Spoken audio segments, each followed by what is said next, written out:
لا تنسى الإعجاب بالفيديو والاشتراك في القناة تشجيعا لنا لنستمر في نشر المزيد إن شاء الله. ولكي تصلك فيديوهاتنا الجديدة لا تنسى تفعيل خاصية الجرس.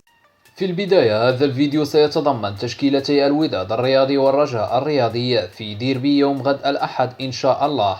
وقبل الإعلان عن تشكيلة الفريقين معا أود أن أنصح الجماهير التي ستتابع المباراة من الملعب أن تتجنب الشغب، لأنها في نهاية المطاف تبقى مجرد مباراة كرة قدم تحتمل الانتصار أو الهزيمة أو التعادل. سنبدأ بتشكيلة الوداد الرياضي وبعد ذلك سنعرج على تشكيلة الرجاء الرياضي إن شاء الله. تابعوا معنا باقي التفاصيل.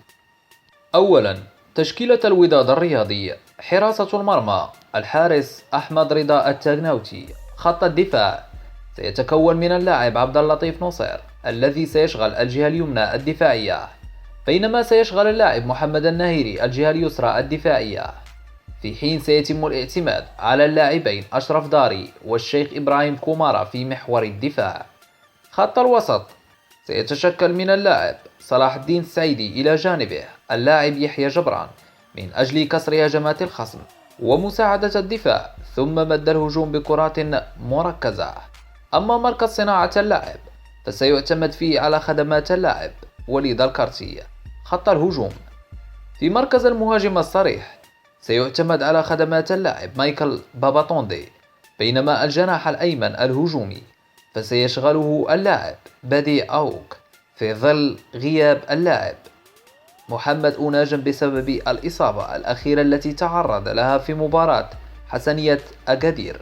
أما الجناح الأيسر الهجومي فسيشغله اللاعب زهير المترجي، دائما في ظل غياب اللاعب الحداد إسماعيل بسبب الإصابة أيضا التي تعرض لها في مباراة حورية كوناكري عن ربع نهائي دوري أبطال إفريقيا. ثانيا، تشكيلة الرجاء الرياضي: حراسة المرمى الحارس أنس زنيتي. خط الدفاع سيتكون من اللاعب عمر بوطيب الذي سيشغل الجهة اليمنى الدفاعية، بينما سيشغل اللاعب فابريسنغا الجهة اليسرى الدفاعية، في حين سيتم الاعتماد على اللاعبين بدر بانون وسند الورفلي في محور الدفاع. خط الوسط سيتشكل من اللاعب زكريا الوردي إلى جانبه اللاعب عبد الرحيم شاكير من أجل كسر هجمات الخصم ومساعدة الدفاع، ثم مد الهجوم بكرات مركزة. أما مركز صناعة اللاعب فسيعتمد فيه على خدمات اللاعب أيوب ناناح.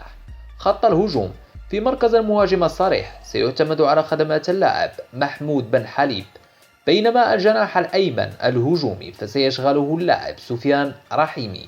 أما الجناح الأيسر الهجومي فسيشغله اللاعب زكريا حدراف. بنسبة 99% هاتين هما التشكيلتين اللتين سيعتمد عليهما من قبل المدرب الداهية شيخ المدربين التونسي فوزي البنزرتي، والآخر الذي لا يقل عن الأول تجربة باتريس كارتيرون الفرنسي.